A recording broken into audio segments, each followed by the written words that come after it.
Hello friends, आपका हमारे channel पर फिर से स्वागत है। आज के वीडियो में हम देखेंगे the power of your subconscious mind book की चैप्टर नंबर 3 की समरी, और वो भी फुल डिटेल्स में। तो चलिए ज्यादा देर ना करते वीडियो को शुरू करें। चैप्टर नंबर 3, आपके अवचेतन मन की चमत्कारी शक्ति। आपके अवचेतन मन की शक्ति अतुलनीय और असीमित है। आपका अवचेतन मन आपको प्रेरित करता है और मार्गदर्शन देता है। यह यादों के भंडार से तस्वीरें और दृश्य निकाल कर लाता है। आपका अवचेतन आपके दिल की धड़कन और रक्त संचार को नियंत्रित करता है। यह पाचन और उत्सर्जन को सुचारू बनाता है। यह आपके खाए हुए भोजन को ऊतक, मांसपेशी, हड्डी और खून में रूपांतरित करता है। ये प्रक्रियाएं दुनिया के सबसे समझदार व्यक्ति की समझ से भी परे होती हैं। आपका अवचेतन मन शरीर की इन सभी अनिवार्य प्रक्रियाओं और कार्यों को नियंत्रित करता है। इसे सभी समस्याओं के जवाब मालूम हैं। आपका अवचेतन मन कभी नहीं सोता है, न ही कभी आराम करता है। यह हमेशा काम करता रहता है। आपको अपने अवचेतन मन की चमत्कारी शक्ति का पता चल सकता है, बशर्ते आप सोने से पहले इससे यह कह दें कि आप किसी विशिष्ट चीज को हासिल करना चाहते हैं। आपको यह जानकर हैरानी और खुशी होगी कि इसके बाद आपके भीतर ऐसी शक्तियां सक्रिय हो जाएंगी जो आपको मनचाहे परिणाम की ओर ले जाएंगी। यहाँ शक्ति और बुद्धिमानी का ऐसा स्रोत है जो आपको सीधे सर्वशक्तिमान के संपर्क में रखता है। यह ऐसी शक्ति है जो दुनिया को चलाती है, ग्रहों को उनकी कक्षा में रखती है और सूरज को चमकाती है।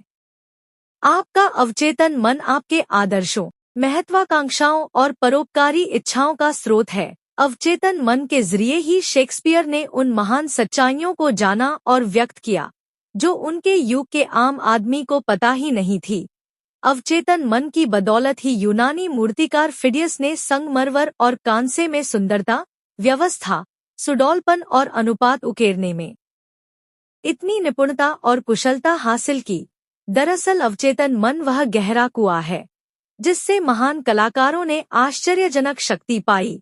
इसने महान इतालवी कलाकार रेफेल को उनकी अमर कलाकृति मैडोना बनाने और महान जर्मन संगीतकार बीथोवन को उनकी सिम्फनी की रचना करने में समर्थ बनाया। कुछ साल पहले मुझे भारत में ऋषिकेश की योगा फॉरेस्ट यूनिवर्सिटी में भाषण देने के लिए आमंत्रित किया गया। वहां बम्बई के एक सर्जन से मेरी लंबी बातचीत हुई। उनसे मैंने डॉक्टर जेम्स एसडेल की आश्चर्यजनक कहानी सुनी। एसडेल एक स्कॉटिश सर्जन थे जिन्होंने 1840 के दशक में बंगाल में काम किया था। उस जमाने में बेहोश करने के लिए ईथर या रासायनिक एनेस्थेसिया की अन्य आधुनिक विधियों का इस्तेमाल नहीं होता था। बहरहाल 1843 और 1846 के बीच डॉक्टर एसडेल ने सभी तरह के कुल मिलाकर 400 बड़े ऑपरेशन किए। इनमें आँख, कान और गले के ऑपरेशनों के अलावा अंग काटने, ट्यूमर हटाने और कैंसर की गांठ हटाने के ऑपरेशन शामिल थे। इन सभी ऑपरेशनों में सिर्फ मानसिक एनेस्थेसिया ही दिया गया। मरीजों का कहना था कि उन्हें कोई दर्द नहीं हुआ और ऑपरेशन के दौरान उनमें से कोई भी नहीं मरा। आश्चर्य की बात यह भी थी कि ऑपरेशन के बाद भी एसडेल के बहुत कम मरीज मरे। यह उस वक्त की बात थी जब लुई पास्चर और जोसेफ लिस्टर ने यह साबित नहीं किया था कि संक्रमण बैक्टीरिया से फैलता था। किसी को भी यह एहसास नहीं था कि ऑपरेशन के बाद होने वाले संक्रमण दूषित औजारों और हानिकारक विषाणुओं के कारण होते हैं। बहरहाल जब एसडेल अपने मरीजों को सम्मोहन की अवस्था में यह सुझाव देते थे कि उन्हें कोई संक्रमण या सेप्टिक नहीं होगा, तो उनके अवचेतन मन इस सुझाव पर प्रतिक्रिया करते थे। वे संक्रमण के जीवनघाती खतरों से लड़ने की प्रक्रिया शुरू कर देते थे। जरा इस बारे में सोचें, 150 साल पहले इस स्कॉटिश सर्जन ने यह खोज लिया था कि अवचेतन मन की चमत्कारी शक्ति का इस्तेमाल कैसे किया जाए। इस बात पर विस्मय और श्रद्धा होना स्वाभाविक है। जिन पराभौतिक शक्तियों ने डॉक्टर एसडेल को प्रेरित किया और उनके मरीजों को मौत से बचाया, उनका लाभ आप भी ले सकते हैं। आपका अवचेतन मन आपको समय और स्थान के बंधन से परे सभी समस्याओं के जवाब दे सकता है, चाहे वे जो भी हों। आपके भीतर ऐसी शक्ति और ज्ञान है जो आपकी बुद्धि से परे है और आप इसके चमत्कार पर हैरान हो सकते हैं। ये सारे अनुभव आपको अवचेतन मन की चमत्कारी शक्तियों में यकीन दिलवाएंगे और खुशी से भर देंगे। आपका अवचेतन आपके जीवन की पुस्तक है।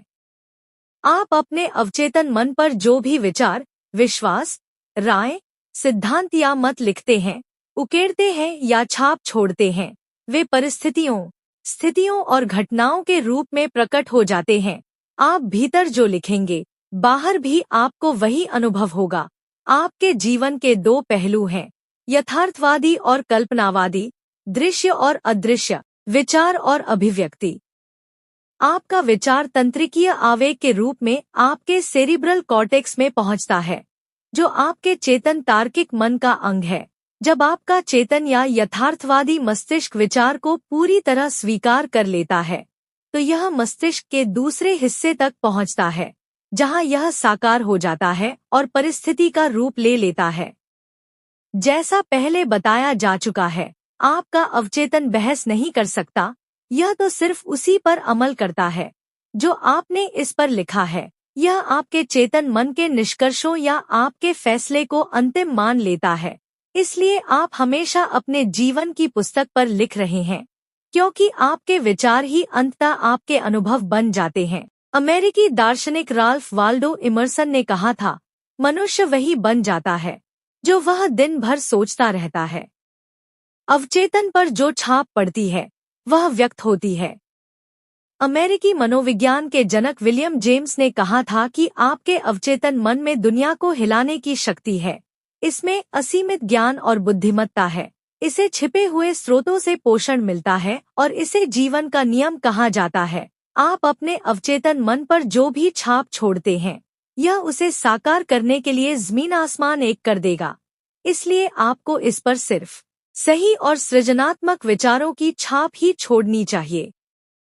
दुनिया में इतनी अव्यवस्था और दुख इसलिए है क्योंकि अधिकांश लोग अपने चेतन और अवचेतन मन के आपसी संबंध को नहीं समझते हैं। जब ये दोनों अनुरूप होते हैं तथा सुखद सामंजस्य में होते हैं, तो आपको सेहत, खुशी, शांति और सुख मिलता है। जब चेतन और अवचेतन मन सामंजस्य और शांति से मिलकर काम करते हैं, तो कोई रोग या मतभेद नहीं होता है।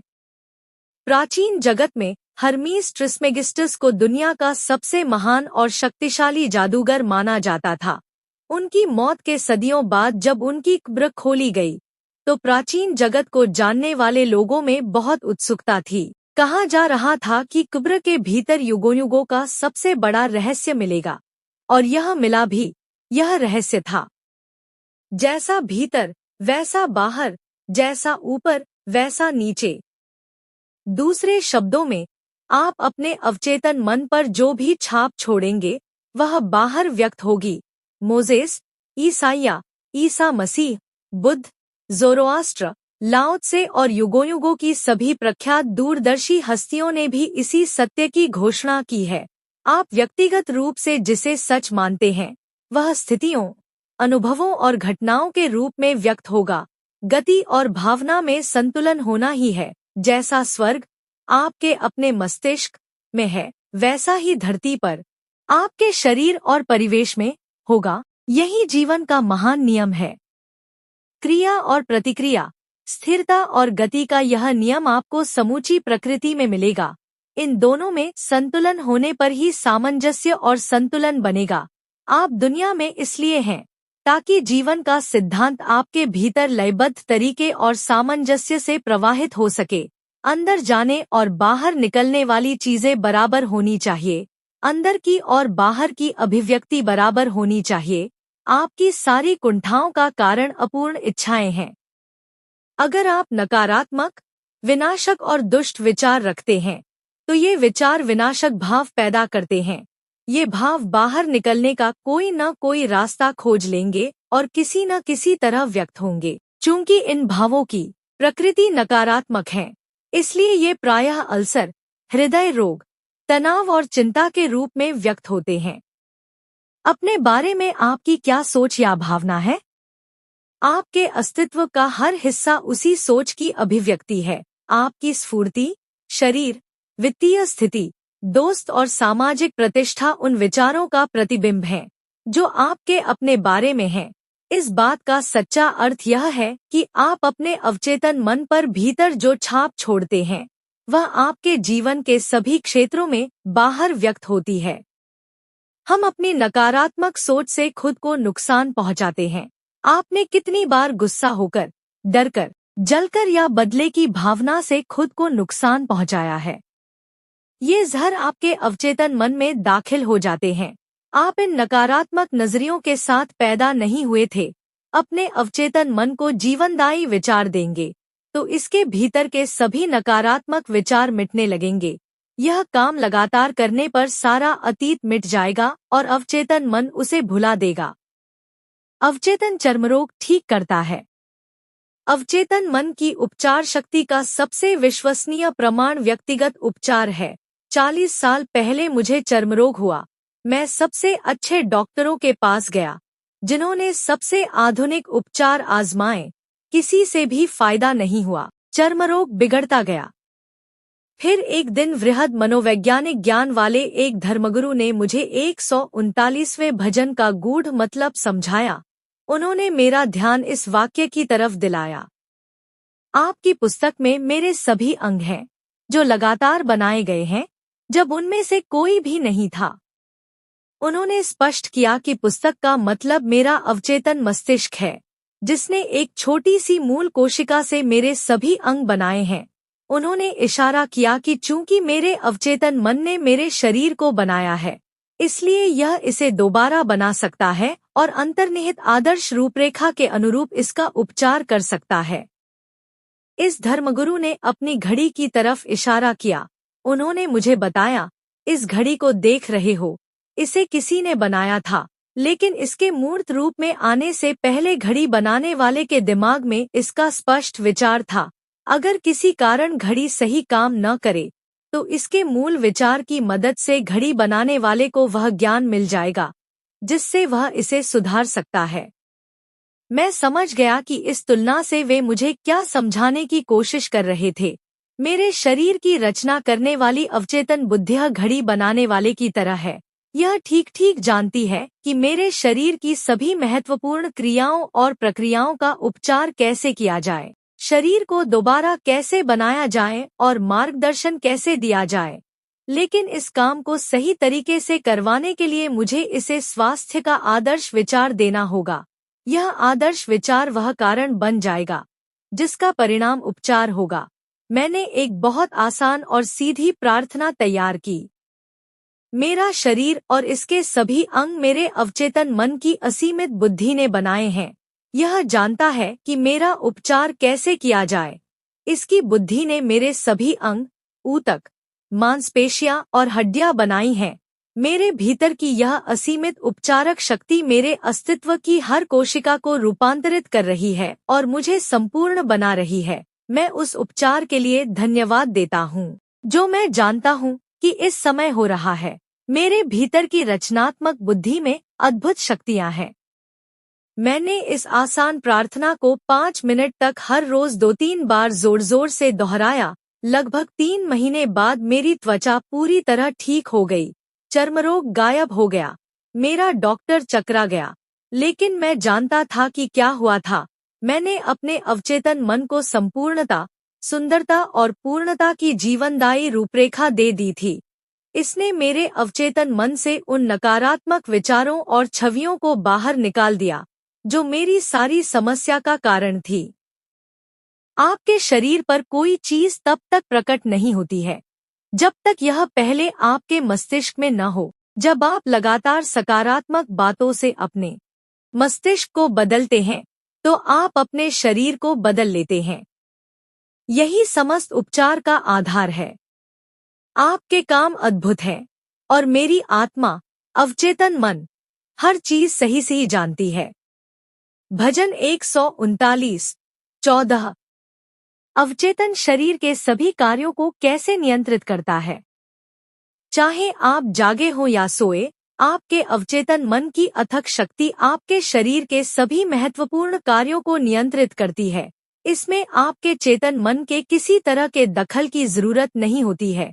जब आप सो जाते हैं तब भी आपका हृदय धड़कता रहता है। आपके सीने और फेफड़े की मांसपेशियां फेफड़ों में हवा भरती और निकालती रहती हैं। आपके शरीर की कोशिकाओं के काम के कारण निकली कार्बन डाइऑक्साइड के बदले में ताज़ी ऑक्सीजन भर ली जाती है, जिसकी आपको कार्य करने के लिए जरूरत होती है। आपका अवचेतन मन आपकी पाचक प्रक्रियाओं और ग्रंथियों के स्राव के अलावा आपके शरीर के अन्य सभी अद्भुत जटिल कार्यों को नियंत्रित करता है। यह सब लगातार होता रहता है, चाहे आप जाग रहे हों या सोए हुए हों। अगर आपको अपने शरीर के सभी काम चेतन मन से करने पड़े तो आप निश्चित ही मशीन असफल हो जाएंगे। आप शायद बहुत जल्दी मर जाएंगे। ये प्रक्रियाएं बहुत जटिल हैं और आपस में बुरी तरह गुंथी हुई हैं। हार्ट लंग मशीन, जिसका इस्तेमाल ओपन हार्ट सर्जरी में किया जाता है, आधुनिक चिकित्सा तकनीक का चमत्कार है। बहरहाल, इसके काम आपके अवचेतन मन की तुलना में बहुत आसान है, जो साल में 365 दिन काम करता है और वह भी 24 घंटे। मान लें आप किसी सुपरसोनिक जेटलाइनर में बैठकर समुद्र के ऊपर से गुजर रहे हों और कॉकपिट में घुस जाएं।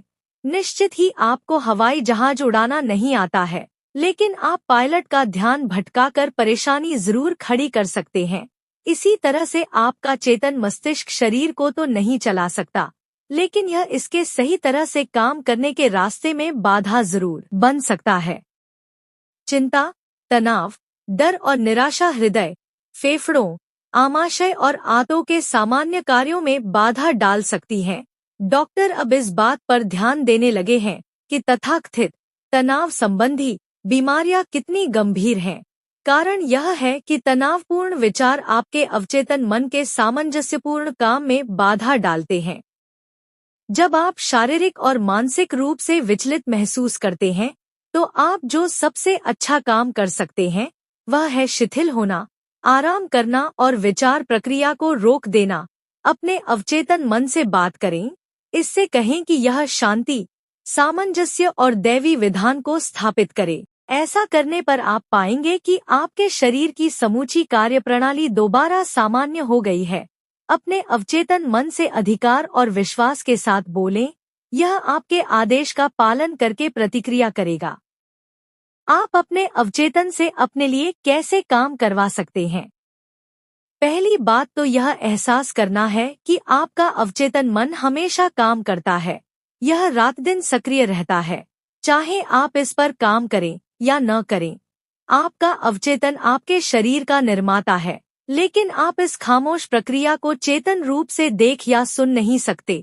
आपका पाला हर बार अपने अवचेतन मन के बजाय अपने चेतन मन से पड़ता है। बस अपने चेतन मन से सर्वश्रेष्ठ की आशा करते रहें और यह पक्का करें कि आपके आत्तन विचार अच्छी, सुंदर, सच्ची, न्यायपूर्ण और सद्भावनापूर्ण चीजों पर केंद्रित हों। अपने चेतन मन का ध्यान रखें और दिल में जान लें कि आपका अवचेतन मन आपके ही आत्तन विचारों के अनुरूप परिणाम दे रहा है, व्यक्त कर रहा है और परिस्थितियां बना रहा है। याद रखें, जिस तरह पानी उसी पाइप का आकार ले लेता है जिसमें से यह बहता है, उसी तरह आप में जीवन सिद्धांत आपके विचारों की प्रकृति के अनुरूप प्रवाहित होता है। दावा करें कि आपके अवचेतन की उपचारक शक्ति आपके भीतर सामंजस्य, सेहत, शांति, सुख और प्रचुरता के रूप में प्रवाहित हो रही है। ज्ञानी व्यक्ति या प्यारे मित्र के रूप में इसकी कल्पना करें। दृढ़ता से यकीन करें कि यह आपके भीतर लगातार प्रवाहित हो रहा है, आपको सजीव बना रहा है, प्रेरित कर रहा है और समृद्ध बना रहा है। यह इसी तरीके से प्रतिक्रिया करेगा। जैसा आप यकीन करेंगे वैसा ही आपको मिलेगा। अवचेतन का उपचारक सिद्धांत आँखों की रोशनी लौटाता है। दुनिया के सबसे मशहूर उपचारक धर्मस्थलों में से एक दक्षिण पश्चिम फ्रांस का लुर्डेस है। लुर्डेस के चिकित्सा विभाग में बहुत सी फाइलें हैं जिनमें चमत्कारी उपचारों का विस्तृत विवरण है। इनमें से एक मैडम बायर का उपचार था। मैडम बायर नेत्रहीन थी। उनकी चक्षु तंत्रिकाएं क्षीण और बेकार हो चुकी थी। लुर्डेस आने के बाद उनकी आंखों की रोशनी लौट आई। उनकी जांच करने वाले कई डॉक्टरों ने प्रमाणित किया कि उनकी चक्षु तंत्रिकाएं अब भी बेकार थी, लेकिन इसके बावजूद वे देख सकती थी। 1 महीने बाद दोबारा जांच में यह पाया गया कि उनका चक्षु तंत्र दोबारा ठीक होकर सामान्य हो गया था। मुझे पूरा यकीन है कि मैडम बायर धर्मस्थल के पानी से ठीक नहीं हुई थी। उनका उपचार तो उनके ही अवचेतन मन ने किया था, जिसने उनके विश्वास पर प्रतिक्रिया की। उनके अवचेतन मन के भीतर के उपचारक सिद्धांत ने उनके विचार की प्रकृति के अनुरूप प्रतिक्रिया की। विश्वास अवचेतन मन तक पहुंचा विचार है। विश्वास का अर्थ है किसी भी चीज को सच मानना। जिस चीज पर विश्वास हो जाता है वह अपने आप हो जाती है। निस्संदेह मैडम बायर इस धर्मस्थल पर बड़ी उम्मीद और आस्था के साथ गई थी। वे अपने दिल में जानती थी कि वे ठीक हो जाएंगी। उनके अवचेतन मन ने इसी के अनुरूप प्रतिक्रिया की और हमेशा मौजूद उपचारक शक्तियों को सक्रिय कर दिया। अवचेतन मन, जिसने आंख बनाई थी, निश्चित रूप से एक मृत तंत्रिका को दोबारा सजीव कर सकता था। रचनात्मक सिद्धांत ने जिस अंग की रचना की थी वह उसकी दोबारा रचना कर सकता था। आपके विश्वास के अनुरूप ही आपको मिलेगा। अपने अवचेतन मन तक पूर्ण स्वास्थ्य का विचार कैसे पहुंचाए? मैं जोहान्सबर्ग, दक्षिण अफ्रीका में एक मेथोडिस्ट पादरी से मिला। उन्होंने मुझे बताया कि वे बुरी तरह फैल चुके फेफड़े के कैंसर से कैसे उबरे। उन्होंने पूर्ण स्वास्थ्य के विचार को अवचेतन मन तक पहुंचाकर यह चमत्कारी परिणाम पाया। मेरे आग्रह पर उन्होंने मुझे उस प्रक्रिया का जो विस्तृत वर्णन भेजा है, उसे मैं आपके सामने रख रहा हूँ। दिन में कई बार मैं खुद को मानसिक और शारीरिक रूप से पूरी तरह शिथिल कर लेता था। मैं अपने शरीर से यह बोलकर खुद को शिथिल करता था, मेरे पंजे शिथिल हैं, मेरे टखने शिथिल हैं, मेरे पैर शिथिल हैं, मेरे आमाशय की मांसपेशियां शिथिल हैं, मेरा दिल और फेफड़े शिथिल हैं, मेरा सिर शिथिल है, मेरा पूरा अस्तित्व बिल्कुल शिथिल है। लगभग 5 मिनट बाद मैं खुद को उन्नीदी अवस्था में पाता था। फिर मैं इस सत्य की घोषणा करता था, ईश्वर की पूर्णता अब मुझमें व्यक्त हो रही है। संपूर्ण स्वास्थ्य का विचार अब मेरे अवचेतन मन में भर रहा है। ईश्वर ने मेरी जो छवि बनाई है वह आदर्श छवि है और मेरा अवचेतन मन ईश्वर की उसी आदर्श छवि के अनुसार मेरे शरीर को दोबारा बना रहा है। इस पादरी का उल्लेखनीय उपचार हुआ और वे पूरी तरह ठीक हो गए। उन्होंने जिस तकनीक का इस्तेमाल किया था वह संपूर्ण स्वास्थ्य के विचार को अवचेतन मन तक पहुंचाने का सीधा और सरल तरीका था। स्वास्थ्य के विचार को अवचेतन मन तक पहुंचाने का एक और अद्भुत तरीका अनुशासित या वैज्ञानिक कल्पना है। मैंने लकवे के एक मरीज को बताया कि वह कल्पना में स्पष्ट तस्वीर देखे कि वह अपने ऑफिस में चहलकदमी कर रहा है, डेस्क छू रहा है, फोन का जवाब दे रहा है और वे सारे काम कर रहा है जो वह सामान्य स्थिति में करता। मैंने उसे बताया कि उसका अवचेतन मन संपूर्ण स्वास्थ्य की मानसिक तस्वीर को स्वीकार कर देगा। उसने खुद को इस भूमिका में झोंक दिया। उसने सचमुच महसूस किया कि वह अपने ऑफिस में लौट चुका है। वह जानता था कि वह अपने अवचेतन मन को एक मूर्त और निश्चित काम दे रहा है। उसका अवचेतन मन वह फिल्म थी जिस पर तस्वीर की छाप छोड़ी जा रही थी। उसने कई सप्ताह तक गहनता से तस्वीर देखी। फिर एक दिन टेलीफोन की घंटी उस वक्त बजी जब बाकी सब लोग बाहर थे। टेलीफोन उसके पलंग से 12 फुट दूर रखा था। बहरहाल वह जैसे तैसे इसका जवाब देने में कामयाब हो गया। उसी पल से उसका लकवा गायब हो गया। उसके अवचेतन मन की उपचारक शक्ति ने उसकी मानसिक तस्वीर पर प्रतिक्रिया की और उपचार संभव हो गया। यह व्यक्ति एक मानसिक अवरोध से पीड़ित था जिसने मस्तिष्क में उत्पन्न तंत्रिका आवेगों को उसके पैरों तक पहुंचने से रोक दिया था, इसलिए वह चल नहीं पाता था। जब उसने अपना ध्यान अपने भीतर की उपचारक शक्ति पर केंद्रित किया तो उसके एकाग्र ध्यान से शक्ति प्रवाहित होने लगी और वह दोबारा चलने लगा। जो भी आप प्रार्थना में मांगेंगे, विश्वास रखने पर वह आपको मिल जाएगा। तो ये थी the power of your subconscious mind book की चैप्टर नंबर 3 की बुक समरी। अगर आपको ये समरी अच्छी लग रही है तो वीडियो को एक लाइक दे और अभी तक हमारे चैनल को सब्सक्राइब नहीं किया है तो अभी सब्सक्राइब करें। So be happy guys and thanks for watching.